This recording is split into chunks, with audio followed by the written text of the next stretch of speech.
Cumprimento os irmãos com a paz do Senhor Jesus. Os irmãos estão felizes com o Senhor, dêem glória a Deus. Você que trouxe seu exemplar da Bíblia Sagrada, eu peço que você abra no Evangelho de Jesus Cristo, escrito na ótica de Mateus, capítulo de número 15, verso de número 21. Enquanto você localiza o texto, eu quero aqui agradecer a Deus por mais uma oportunidade que Ele nos concede, obrigado pastor, de tecer a sua palavra, de expor as Sagradas Escrituras, que para mim é um imenso privilégio. Agradecer ao convite e à confiança do meu amigo Ediran. Ediran, pastor, eu sou suspeito para falar dele, porque quando eu comecei a pregar, eu lembro que eu ficava com muitas dificuldades em alguns textos. Aí quando algum texto me chamava a atenção, eu falava assim para ele: Ediran, me explica esse texto aqui. Ele me explicava, eu anotava tudo, e quando eu ia pregar era tudo que ele me explicou. Então eu tenho um carinho muito grande. Ediran é um dos poucos amigos que eu tenho, e eu fico feliz de que aqui é um lugar que cuida do meu amigo e que ele pode compartilhar aquilo que Deus deu para ele. Fico feliz que aqui também tem uma amiga, que é a Vitória, e feliz também de poder rever o Jonas. Fazia tempo que eu não vi o Jonas. A última vez que vi o Jonas foi lá na TDF. Quando for para lá de novo, fala que mandei um abraço. Lá é minha casa também. Então você que encontrou o texto, dê um glória a Deus para mim saber que você encontrou. Estarei lendo o texto. A epígrafe do texto diz assim: uma mulher cananeia demonstra fé. A minha versão está na NVI, vou ler nessa versão aqui para poder ler junto com os irmãos, tá bom? Porque na minha vai estar diferente.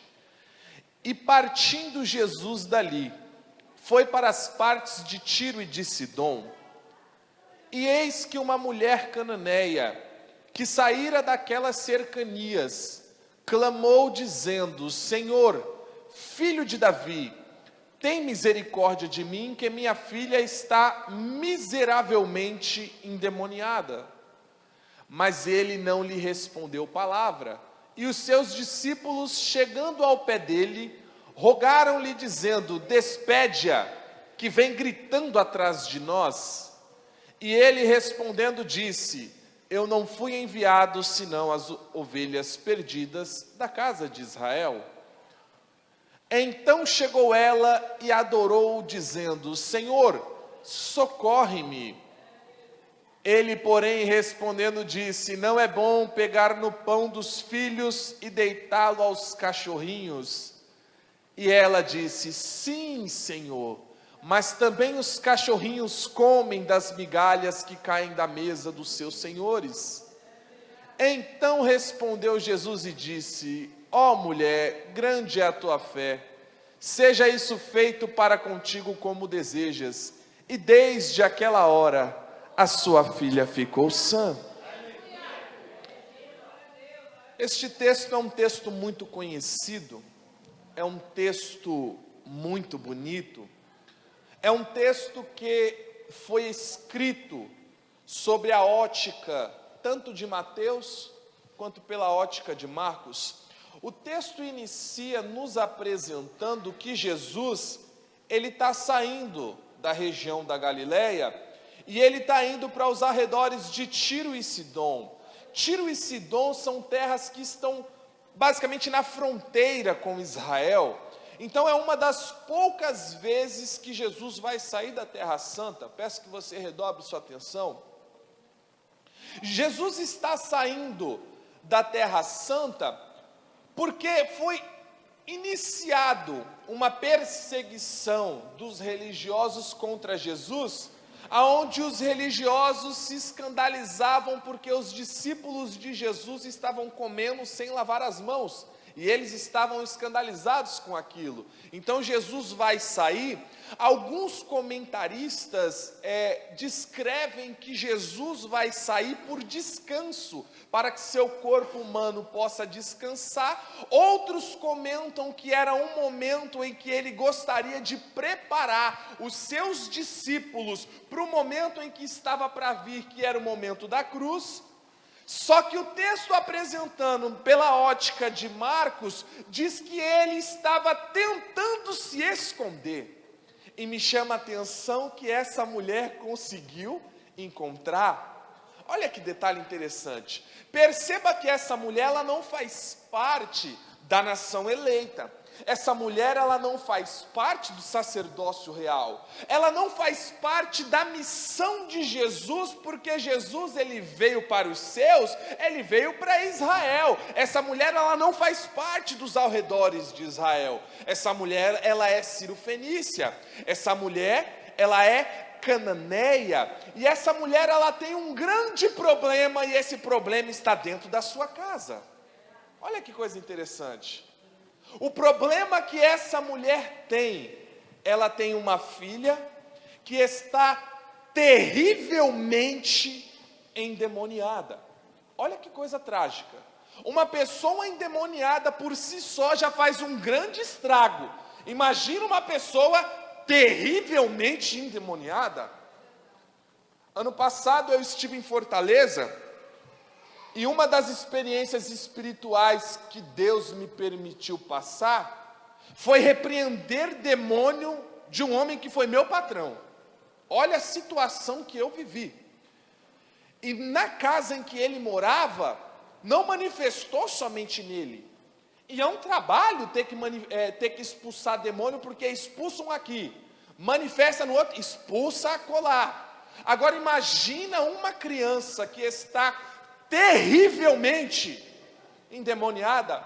Para essa mulher ir ter com Jesus, eu fico imaginando essa mulher tendo que pedir para a vizinha, para ter que ficar com a filha dela. Imagina o trabalho. Se hoje para uma mãe, para um pai ter que ir trabalhar e falar assim, ó, você fica com meu filho, já é difícil encontrar alguém, imagina falar assim, ó, eu preciso que você fique com meu filho, que meu filho está com problema.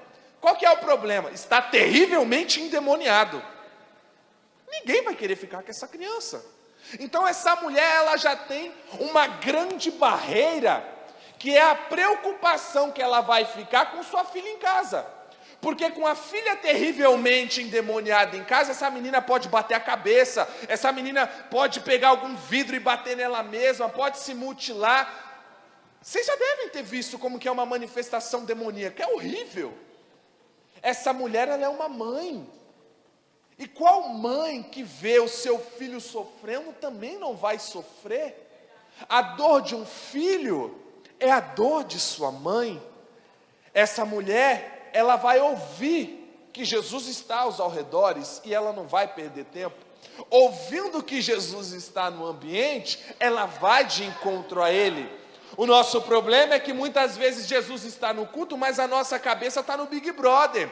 O nosso problema é que muitas vezes Jesus está no culto, mas a nossa cabeça está no Campeonato Brasileiro. Muitas vezes Jesus está no culto, a gente está pensando na conta que tem para pagar, a gente está pensando em todos os problemas que estão lá fora, quando Jesus já está dentro. Enquanto uma mulher que tem a sua filha terrivelmente endemoniada, a sua preocupação é uma só: encontrar com aquele que pode resolver o meu problema.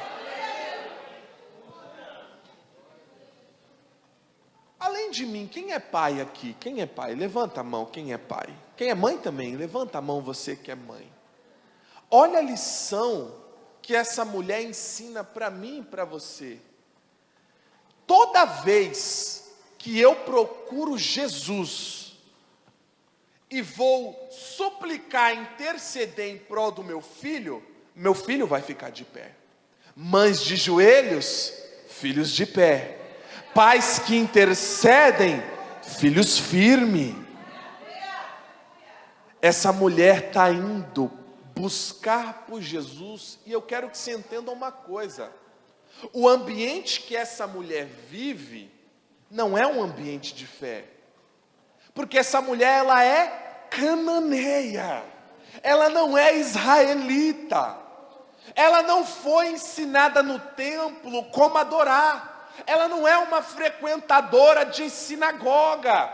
Essa mulher não sabe o que é a lei, essa mulher não sabe, ela não foi doutrinada em como buscar Jesus. Diferente de mim, de você, que tem quantos cultos aqui por semana? 3? 2? Diferente de você, que 2 vezes por semana está sendo ensinado como buscar a Ele. Por que que o texto apresenta que essa mulher, ela é uma cananeia? Muito simples, porque ela está debaixo de uma maldição. Olha que coisa forte isso aqui. Eu preciso me remeter ao livro do Gênesis, quando Noé vai beber, ele vai ficar nu. E Noé tem 3 filhos, Sem, Cã e Jafé. E o seu filho Cã, ao ver a nudez do pai, ele vai zombar do seu pai, e ele vai falar para os seus irmãos sobre a nudez do seu pai. Ele está vendo a nudez, está zombando e está compartilhando da vergonha do seu pai. Seus 2 irmãos, Sem e Jafé, ao ouvirem isso, eles vão cobrir a nudez do pai. Olha que coisa interessante. Imagina que Noé está nu neste canto aqui. Quando Sem e Jafé estão cientes da nudez do pai, eles não vão cobrir o pai pegando um lenço e fazendo assim. Não, eles vêm assim, para não ver a nudez do pai e nem fazer seu pai se sentir envergonhado. Sabe o que eu entendo com isso? Quem é eu e você quando vê a nudez de alguém? É um Cã que expõe, envergonha? Ou você é um Sem, um Jafé que vai cobrir para não expor as vergonhas de alguém? Se a sua postura for uma postura de Cã, tome cuidado, sabe por quê? Porque Noé vai amaldiçoar a descendência do filho de Cã. E quem é o filho de Cã? Canaã. Então toda a descendência de Canaã está amaldiçoada sob a palavra de Moisés. Essa mulher é descendente de Canaã. Então ela está debaixo de uma maldição que está vindo de geração em geração. E maldição hereditária só é quebrada em Cristo. A pessoa que está em Cristo não tem maldição hereditária, mas a pessoa que está fora tem. Então essa mulher está debaixo de uma grande maldição. Quando essa mulher ela vai ter com Jesus, me impressiona porque essa mulher, além dela não ter ensinado a ter fé, além dessa mulher estar debaixo de uma maldição, essa mulher está vivendo uma tempestade no seu lar. E a tempestade que essa mulher está vivendo no seu lar, ela é tão forte, gente, que me impressiona que ela reconhece Jesus na tempestade. Olha que coisa interessante, os discípulos eles estão com Jesus. Os discípulos estão sendo discipulados por Jesus e vão ser durante 3 anos e meio. Só que os discípulos, quando estão vivendo uma tempestade, eles não reconhecem Jesus. Quando os discípulos estão na tempestade, eles pensam que é fantasma. Mas a mulher que não vive com Jesus, a mulher que não foi ensinada a adorar Jesus, ela reconhece Jesus. Já percebeu? Que quando estamos passando por tempestade, costumamos encontrar culpados e não reconhecemos Jesus Cristo. Por muitas vezes estamos passando uma tempestade e culpamos o diabo, culpamos o irmão A, irmão B, parente, cônjuge, filho, culpamos o governo, inflação, culpamos tudo. Só não culpamos a nós mesmos e não reconhecemos a voz de Cristo. Enquanto a mulher que não é ensinada reconhece ele de longe, isso deveria causar espanto e vergonha em mim e em você. Eu espero que você nunca tenha tido o desprazer que eu já tive de ser evangelizado pelo ímpio. Olha que coisa terrível. O cristão tendo que ser evangelizado por aquele que é ímpio. Eu tenho um amigo do Ediran também, que toda vez que eu ia na casa dele, eu ia pensando, ia me programando, falava assim, ó, eu chegar lá na casa dele, eu vou falar isso, isso e isso. Aí quando ele me questionar, eu vou por esse texto aqui. Aí eu chegava na casa dele, ele, e aí Mike, tudo bem? Tudo bem, e você? Ele, eu estou bem também. Está firme com Jesus? Estou firme com Jesus, porque você sabe, né, Jesus está voltando, e ele não pode te pegar desapercebido, tal. Daqui a pouco eu estava chorando. Eu ia para evangelizar ele, e eu que saía evangelizado. Eu ia com muita fé e percebia que era eu que estava com pouca fé. Sabe o que é isso? É o cananeu, que reconhece a voz de Jesus, enquanto aquele da nação santa, quando passa pela prova, não reconhece mais ele. Aleluia, eu sinto a presença de Deus aqui.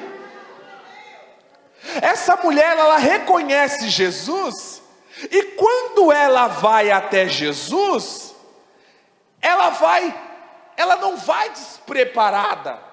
O texto diz que ela começa, eu nem falei o tema da pregação, o tema da pregação é os 4 níveis de oração, e ela vai apresentar o primeiro nível de oração.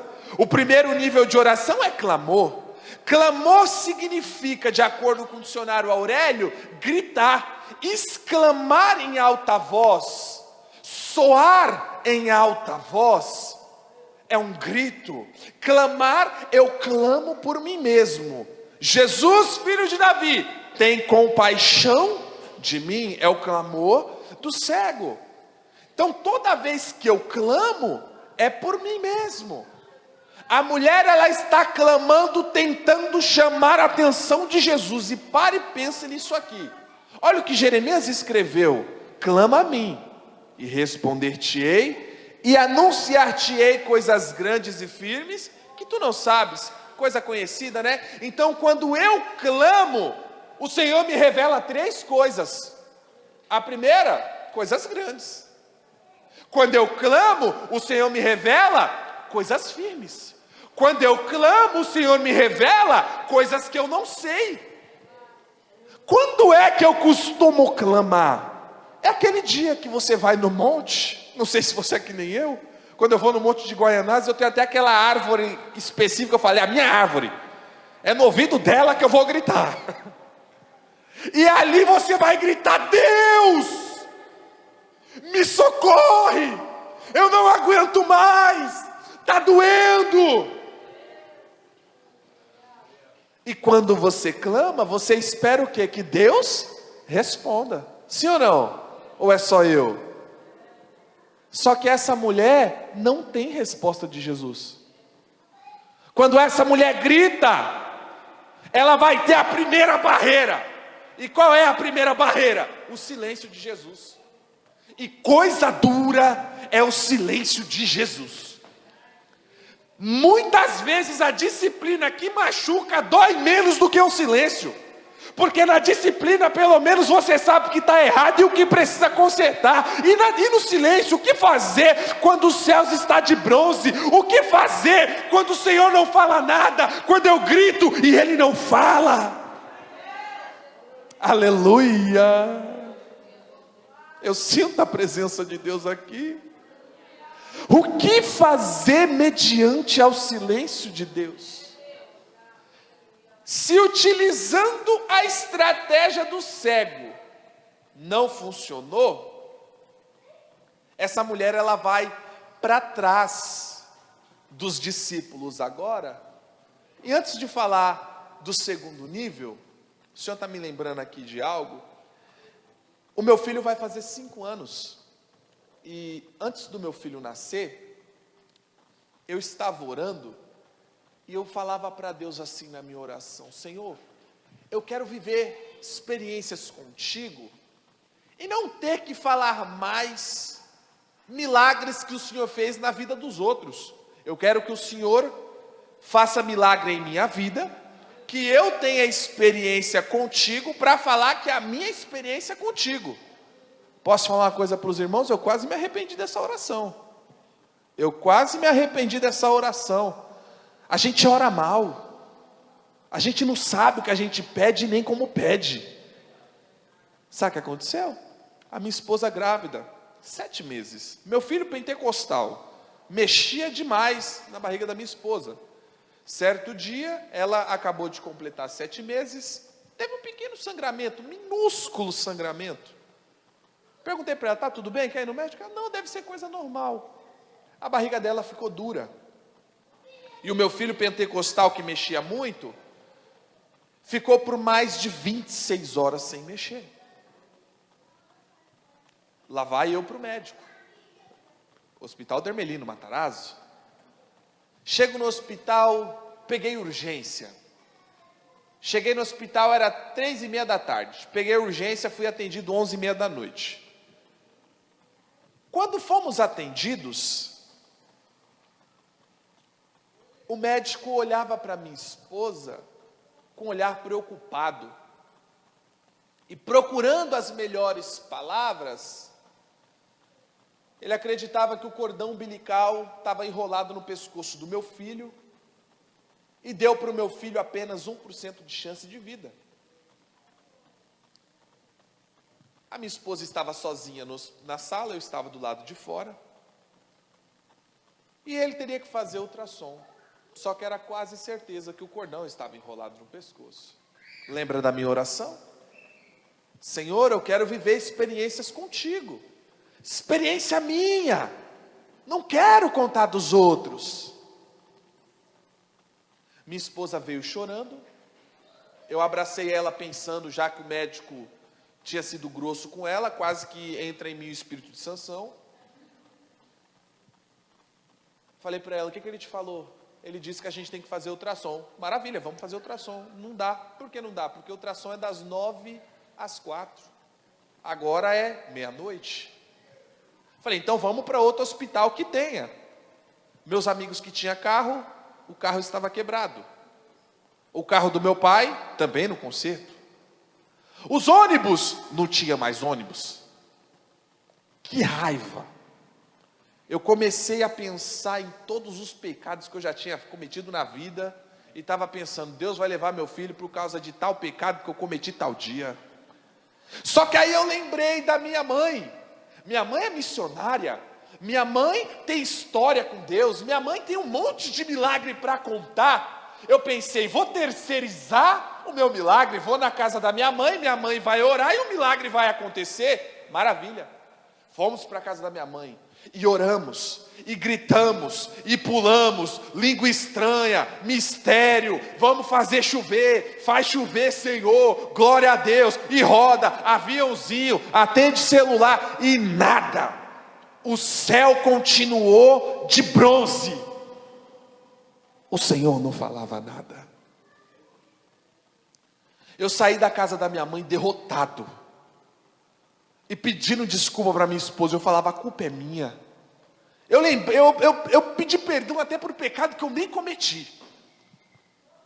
Chegava em casa, a minha esposa calma, e eu desesperado, parecia que era eu grávido. Para lá e para cá, andando para lá e para cá, ela ia falar comigo, eu não fala comigo não. E eu bravo com Deus, como se Deus tivesse culpa. De eu não saber orar, de eu não saber pedir. Aí eu fui para o quarto, falei, eu vou tentar mais uma vez. O nome do meu filho é Mateus Azaf. Mateus significa oferecido a Deus. Azaf significa aquele de quem Deus se apodera. Eu fechei a porta do meu quarto, falei, amor, senta aqui na cama, coloca as mãos na sua barriga. E eu coloquei as mãos na barriga dela, coloquei a minha testa bem ali nos joelhos dela. E aí quando eu estava pensando em orar e gritar e clamar, eu comecei a chorar. E eu falei para Deus em lágrimas, Senhor, o nome do meu filho é Mateus, porque eu ofereci ele a Ti. O nome dele é Azaf, porque eu pedi para o Senhor se apoderar dele. Se o Senhor é com meu filho mesmo, se apodera dele nessa hora, Senhor. Eu abri os olhos, olhei para a barriga da minha esposa encharcada de lágrima, e o céu continuou de bronze. Eu abaixei a minha cabeça para me convencer da derrota. Alguém começou a mexer na barriga. Pouca gente se alegrou com o meu milagre.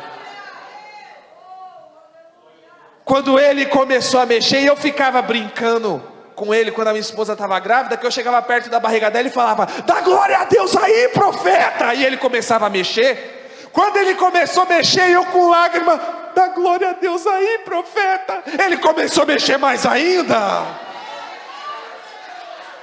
O que fazer quando o Senhor fica em silêncio? O que fazer? Murmurar? Desistir? Parar? Desviar? Não. No silêncio Deus trabalha por você. No silêncio Deus fala com você. No silêncio de Deus Ele espera uma postura de você. É no silêncio dele que Ele espera como você vai se portar diante da dificuldade. Aleluia. Então a mulher começa clamando. O meu clamor Deus atendeu, mas o clamor da mulher Ele não atendeu. Olha que coisa. No meu clamor eu estava desanimado e desistindo, e eu era cristão. A mulher que não é cristã não desanimou com o silêncio de Deus. Não fosse o suficiente o silêncio, agora ela vai para trás dos discípulos. Meu Deus do céu. Quando ela vai para trás dos discípulos, ela vai para o segundo nível de oração. E qual é o segundo nível? O segundo nível de oração é a súplica. E a súplica, ela já é um pouco diferente. Porque a súplica já não é por mim. Clamar eu clamo por mim mesmo. Agora a súplica é em prol de outro. E a súplica, irmão, é o segredo da bênção. Você quer correr atrás da bênção ou quer que as bênçãos te acompanhem? Quer que elas te acompanhem? Então você aprendeu agora o segundo nível e vai entender o porquê. É a súplica. O que é a súplica? Eu vou dar um exemplo para vocês. O centurião, quando vai até Jesus, o centurião romano, e fala: Senhor, o meu servo, o meu criado está acamado em terrível sofrimento. Ele está indo suplicar pelo seu servo. Então nessa que ele vai suplicar por outro, o segundo nível de oração, o Senhor vai atender. Por que suplicar é o segredo da bênção? Lembra de Jó? Jó está sofrendo. Jó está num grande sofrimento. E tem gente que pensa que a pessoa só é abençoada por Deus quando ela está sendo abençoada financeiramente, quando ela está sendo abençoada materialmente, e quando ela está passando por prova, não, ela está cometendo pecado, ela está com o pecado escondido, porque Deus não está honrando. É a tal da teologia da prosperidade. O Jó não fez nada de errado, ele está sofrendo, e os amigos de Jó vão começar a caluniar o Jó. O que é que Deus vai falar para os amigos de Jó? Eu só vou perdoar vocês se o meu servo Jó orar por vocês. O Jó, ele está ali leproso. O Jó está ali derrotado. E o Jó, meu Deus, vai suplicar para os seus amigos. Quando Jó suplica pelos seus amigos, diz o texto que Deus muda o cativeiro de Jó e dá para Jó o dobro de tudo aquilo que ele tinha no seu auge. Quer viver muito mais do que você viveu? Quer receber muito mais do que você recebeu? Começa a suplicar por quem te persegue, por quem te maltrata. Deus levanta o patrão chato, o amigo chato de trabalho, a pessoa que fofoca o seu nome, exatamente para você suplicar por ela. Porque quando você suplica por ela, Deus muda o seu cativeiro. É Deus querendo te abençoar, meu filho. Deus está afinzão de te abençoar. Ele fala assim: ó, eu vou colocar essa pessoa aqui na vida dele, porque aí ele vai começar a suplicar por essa pessoa. Quando ele começar a suplicar por essa pessoa, eu venho com a bênção dobrada. Aleluia. Por que tem pessoa que não sai do cativeiro? Porque não suplica. E ainda vem com a síndrome do Valdomiro Santiago. Qual que é a síndrome do Valdomiro Santiago? Sabe qual que é? Sabe qual que é? A síndrome do tô sendo perseguido. Aleluia, eu sinto a presença de Deus aqui. Acredite, irmão, antes da palavra falar com vocês, ela falou comigo. Ela corta aqui para depois cortar aí. Aleluia. Então a mulher, ela foi primeiro com a estratégia do cego, clamando, não deu certo. Ela tenta imitar ele, porque ela chama de Jesus filho de Davi. Quem vai reconhecer ele como filho de Davi é judeu, ela não é judia. Então, imitando não deu certo. Gente, quanta gente nos nossos dias imitando. Se o YouTube falir, tem muito pregador que fica sem mensagem. Por quê? Porque a especialidade é imitar. É estilo Jacó falando com Isaac. A voz é de Jacó, mas parece que é Esaú. Quem é você? Aí quando ele encontra no Val de Jaboque, aí qual que é seu nome? Se ele fala Esaú ali, ele está morto. Aí ele fala, não, meu nome é Jacó. Agora não quis imitar. Quem encontra com Jesus de verdade não precisa imitar ninguém. Até porque ele não é Havaianas, mas recusa imitações. Aleluia, glória a Deus. Então, imitando não deu certo, clamando não deu certo. Ela vai para o segundo nível. E no segundo nível, quando ela está falando, quando ela está suplicando pela sua filha, os 12 vão falar assim, Senhor, despede-a, que ela vem gritando atrás de nós. Perceba que ela clamando, o Senhor não deu atenção. Ela clamando, o Senhor ficou em silêncio. Ela clamando, o Senhor não deu ouvido. Só que agora tem 13 pessoas clamando.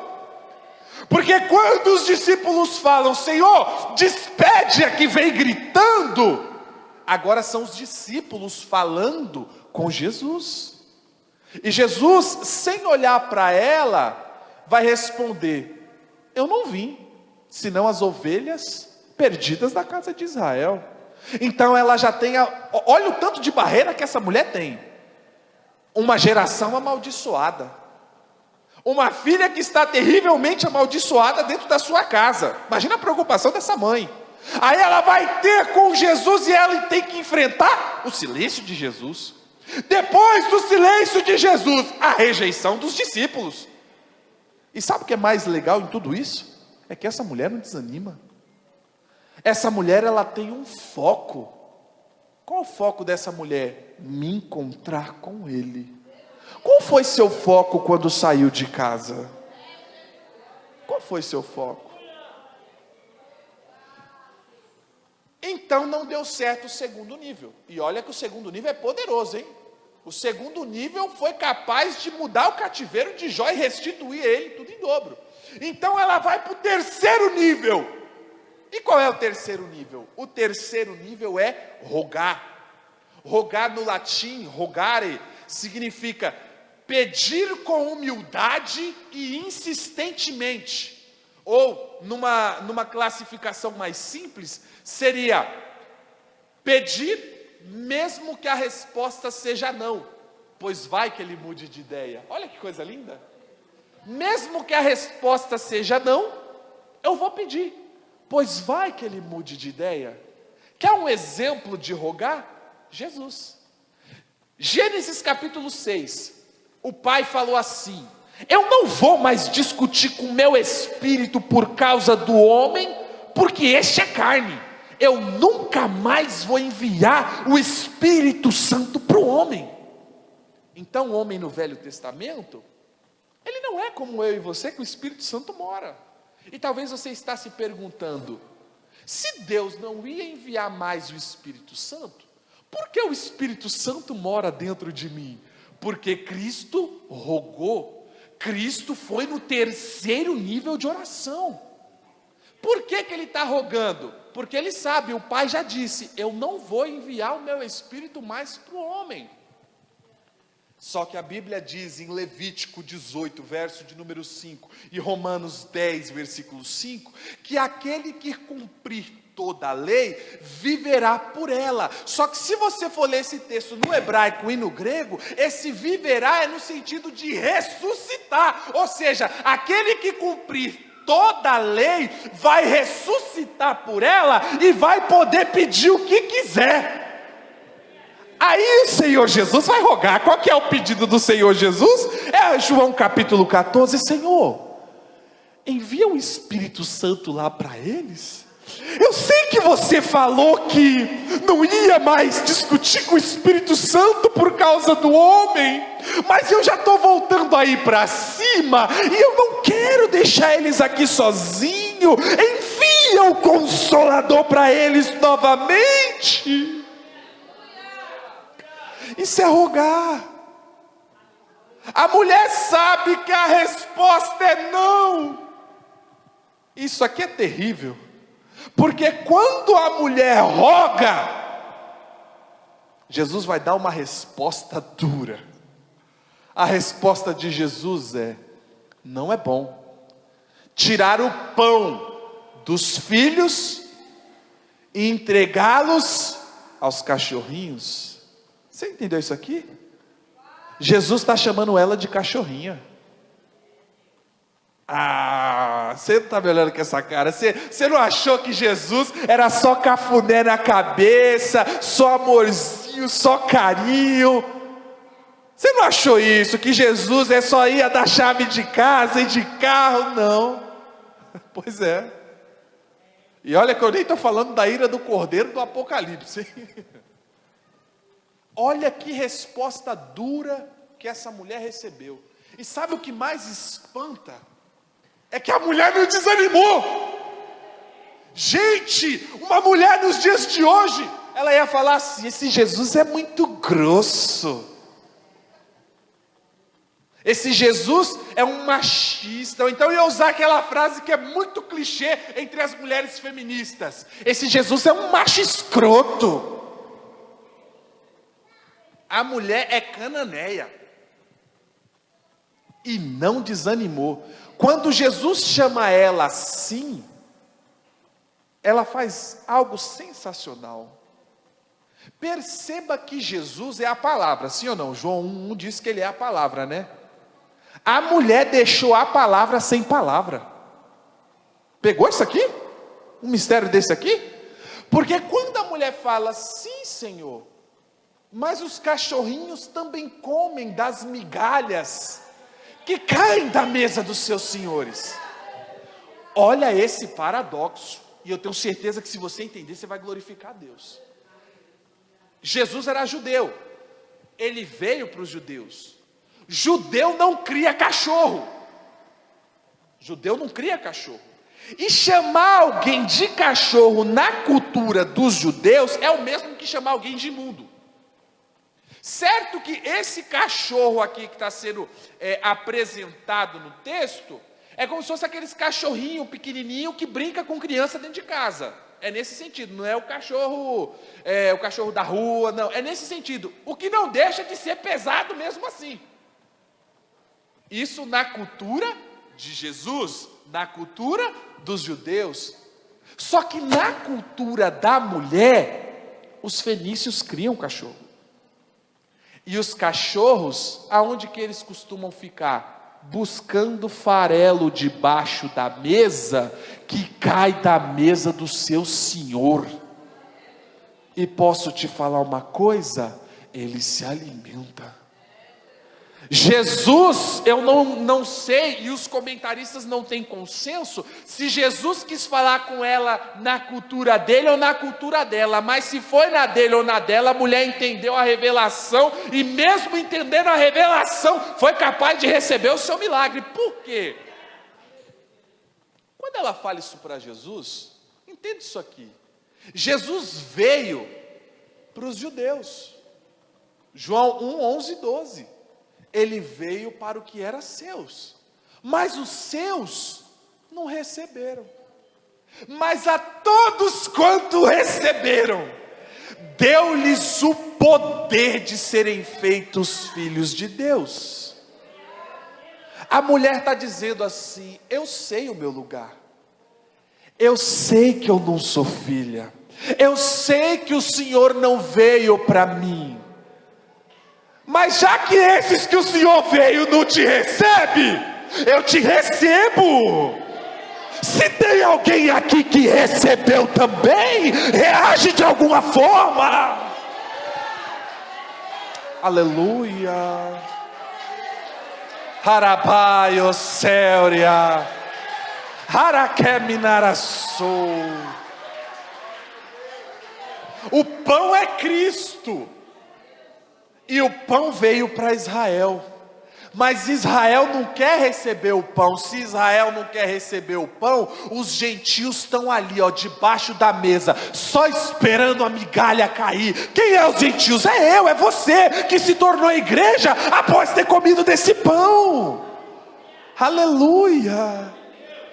Mas lembra que eu te disse que nem o clamar, nem o suplicar, nem o rogar foi o suficiente? Essa mulher foi para o quarto nível. Essa mulher é demais. Qual é o quarto nível?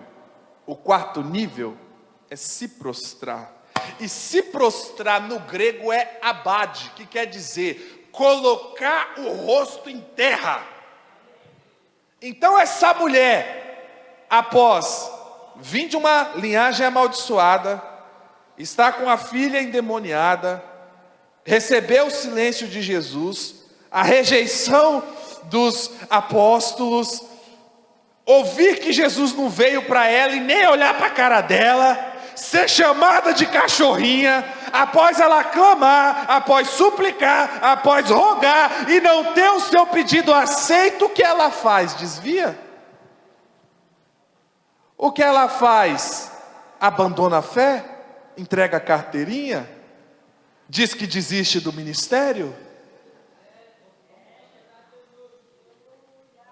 O que essa mulher faz é se prostrar, e diz o texto que ela começou a adorar. Ah, gente, Jesus não disse que ia curar a filha dela, não disse que ia libertar a filha dela, e ela está adorando. Aí Jesus fala assim, eu fico imaginando Jesus se contendo na dele, porque Jesus vai falar que ele não encontrou fé como daquela mulher em Israel. Gente, Israel é o lugar que tem fé, que o povo tem fé. Os fenícios eram onde não tem fé. De um lugar que não tem fé, que não foi ensinado, ele encontrou uma mulher que tem mais fé do que o lugar que tem fé. Dá para entender um negócio desse? Eu fico imaginando Jesus se contendo ali, ó, para não realizar o pedido da mulher, porque Jesus ama abençoar. Na minha cabeça eu fico pensando Jesus ali, ó, a finzão de abençoar. Por que eu tenho certeza que ele estava afinzão? Porque Deus amou o mundo de tal maneira. Ele veio, encarnou exatamente porque o Pai amou. E porque o Pai amou, nos elegeu nele. Aleluia. Aleluia. Essa mulher, ela reconhece que ela não merece nada. Então por que ela está adorando se ela não merece? Porque ela sabe que, mesmo sem merecer, aleluia, eu vou adorar se ele fizer ou se ele não fizer. A gente só vai adorar a Jesus Cristo com segundos interesses? A gente só adora Jesus esperando a bênção? A gente só adora Jesus quando está no pedestal? A gente só adora Jesus quando está por cima? Não tenha o complexo de um Simão fariseu. Por que complexo de Simão fariseu? Simão fariseu começa o culto por cima, mas aprenda com outra mulher. Qual mulher? A mulher pecadora. Quando ela vê o Simão por cima, ela fala assim: bonito, Simão, querendo começar por cima? Vou te ensinar como se começa o culto. Culto não se começa por cima, culto se começa por baixo. Aleluia. A mulher vai adorar. Gente, olha o tanto de barreira que essa mulher enfrentou. Se é eu ou você, tinha desviado. A mulher vai adorar. Gente, não basta tanto não. Não basta tanta rejeição. É quando o mundo te pergunta: e aí, vai adorar ainda? Ainda vai servir a Jesus Cristo? Ainda vai continuar indo naquela igreja? E você responde: vou. Porque merecer, como diria Martinho Lutero, merecer, eu merecia o inferno, mas pela graça eu ganhei o céu. Não é porque eu mereço, mas é porque Ele me amou além dos meus deméritos. Aleluia, eu sinto a presença de Deus aqui.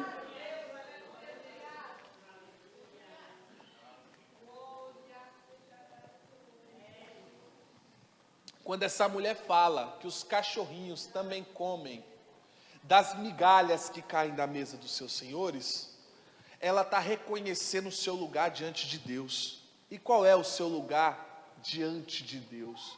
Não é de filha favorita, até porque nem filha ela é considerada. Ela é considerada uma imunda. Só que essa imunda reconhece: eu não mereço nada, Senhor. Eu não sou digna de nada. Mas eu clamo pela sua misericórdia. Tem gente, meus irmãos, que, principalmente depois que recebe o óleo, eles pensam que são os semideuses, vice-deus, quarta pessoa da trindade, não aceita mais disciplina, não aceita mais conversa, e se alguém for conversar para dar alguma orientação, ele se rebela, fica endemoniado e não dá para repreender o demônio, porque eles pensam: eu sou ungido, está se levantando contra o ungido. Olha essa mulher reconhecendo o lugar dela. Qual é o meu lugar? Alguém digno da graça. Ninguém merece ser salvo. Ninguém. O próprio Jesus disse que não há um justo sequer. O Paulo disse na carta aos Romanos 3:23 que todos pecaram, estão todos destituídos da glória de Deus. Ele disse em Romanos 6:23 que o salário do pecado é a morte. O que é salário? Pagamento. Você trabalha, recebe pelo seu trabalho. E quem peca tem que receber a morte. E que morte? Morte física? Não, morte espiritual. A condenação eterna. Quem já pecou, merece ela. E a salvação? Quem merece a salvação? Meu Deus do céu. Primeiro tem que ter nascido da virgem. Alguém nasceu da virgem? Segundo, tem que cumprir os 613 preceitos da lei, estatutos e ordenanças e não ter quebrado nenhum, porque se quebrar um, é responsável por todos. Alguém aqui pode dizer: eu nunca pequei?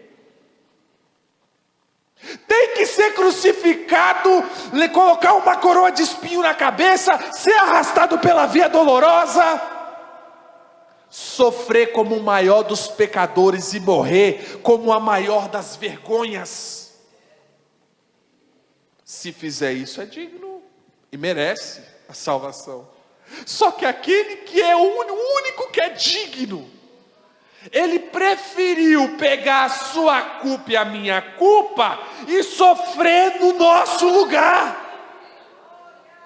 Ah, meu Deus do céu. Ele sofreu no nosso lugar. Então nunca pense que você merece alguma coisa, porque se for por merecimento, a gente merece o inferno, merece a ira de Deus, merece a grande tribulação. Mas pela graça, e somente por ela, aleluia, aleluia, Deus não nos deve nada, Deus não nos deve nada. Aleluia. Vocês podem ficar sobre os seus pés. Fique sobre os vossos pés. Quero orar por vocês e trazer uma última reflexão. Quando Adão e Eva pecaram no jardim, Deus sempre falava na viração do dia com Adão, sim ou não? Deus falava com Adão no espírito, faculdades do espírito. O homem é tricôtomo, corpo, alma e espírito. Deus está chamando Adão no espírito, e Adão não responde. Então o que Deus vai fazer? O uso das faculdades humanas. Ele vai utilizar a sua voz. Ele não utilizava a sua voz. A voz do Senhor vai ecoar no jardim, procurando pelo Adão que está caído. Por que a voz do Senhor está ecoando? Para tentar despertar fé no Adão que está caído. Porque Romanos 10:17, a fé vem pelo ouvir, e o ouvir da palavra de Deus. A palavra de Deus está ecoando no jardim, procurando o Adão caído, para gerar fé nele e levantar ele. A voz do Senhor continua ecoando, buscando os caídos, para que pela graça gere fé dentro deles e os levante. Então Jesus conclui: vá, mulher, seja feito como desejas. A sua filha está curada, a sua filha está liberta. E ainda elogia ela, dizendo que não encontrou nenhuma fé como a dela. Essa mulher entrou para a história, por quê? Porque não são as barreiras que pararam ela, não são os limites que pararam ela, não são as frustrações que pararam ela, o silêncio de Deus não parou ela, a rejeição não parou ela. Sabe por quê? Porque quem tem fé, nada pode parar na sua frente. Aleluia. Feche seus olhos antes do louvor. Cadê aquele varão? Isso, eu estava procurando ele mesmo. Varão, que honra te ouvir. Que honra te ouvir. Deus te usa de uma forma muito linda. Eu vendo o Senhor te usando ali. Você chegou a ver eu sorrindo ali, me alegrando com a forma que Deus te usa. Tem gente que vai louvar, fica aqui mecanizado, igual um robô. Tem outros que já tentam imitar o cantor. Você aqui com tanta naturalidade e sorrindo, um coração alegre, de fato aformosei o rosto. Aleluia. Feche seus olhos, eu vou orar pela sua vida. E após essa oração os irmãos vão louvar e eu já entrego o microfone para o pastor. Eu quero que você ore pela sua vida assim junto comigo. E se não for lhe pedir muito, encosta no ombro do seu irmão aí, ora por ele também. Vamos utilizar os 4 níveis de oração. Aleluia. Eu nesse momento vou utilizar o nível 2. Eu vou suplicar pela vida de vocês. Amém? Vocês ainda lembram qual que é o nível 1, 2, 3 e 4? Ó, eu não vou perguntar não, hein? Um pouco mais baixinho, meus amigos. Aí eu encerro, vocês sobem o nível. Amém? Meu Senhor, eu quero orar por cada um dos meus irmãos. Eu não os conheço, mas o Senhor esquadrinha os corações. O Senhor sabe o que a alma deles está passando. Eu não sei como está a casa deles, mas essa mulher me ensina que quando eu te adoro na rua, tem milagre me esperando em casa. Eu quero profetizar na vida de cada um deles, que ao encerrar deste culto, o Senhor vai ir para a casa deles com eles, e quando chegar em casa vai ter milagre esperando eles. Eu profetizo que no próximo culto, esses irmãos vão vir pedir para o pastor uma oportunidade. Por quê? Porque vão querer dar um testemunho. Qual o testemunho? Que o Senhor visitou a casa deles. Eu profetizo, Senhor, e eu quero pedir a Ti, Pai, para que fortaleça a fé dos meus irmãos, que as barreiras, os limites, as provações, o silêncio, a rejeição, nada, absolutamente nada, venha fazer teu povo parar. Eu peço a Ti, Senhor, no nome de Jesus.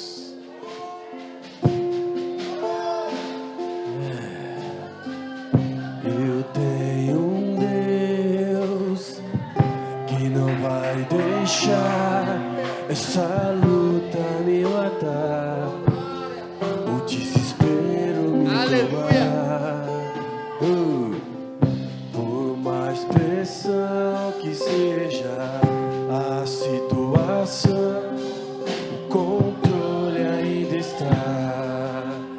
na palma de suas mãos. Choro. O choro dura uma noite, mas a alegria, ela vem pela manhã.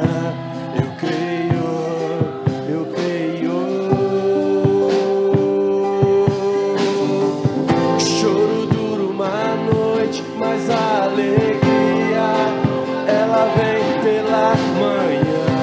Eu creio, eu creio. Ainda que a figueira não floresça, que não haja fruto na vide, que o produto da oliveira me dá, todavia me alegrarei, todavia me alegrarei, todavia me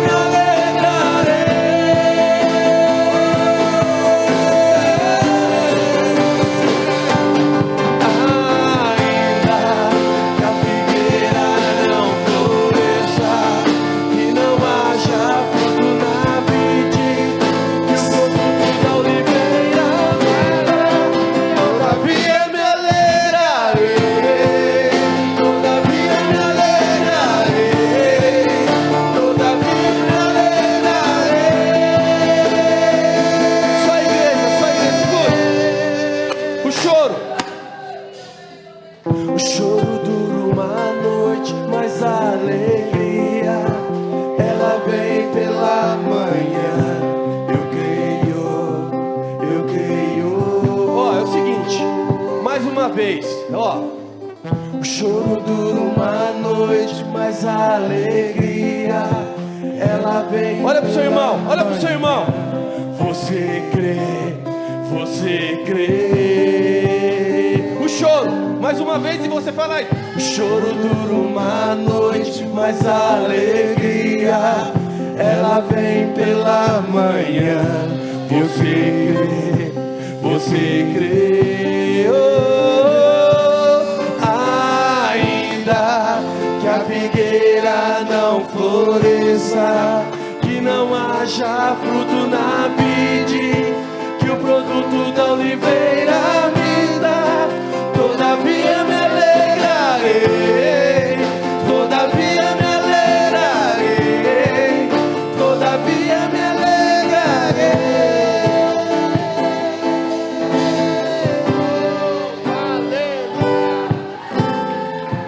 Glórias, aleluia, Senhor. Oh, glória, mais forte, irmão, mais forte. Aleluia.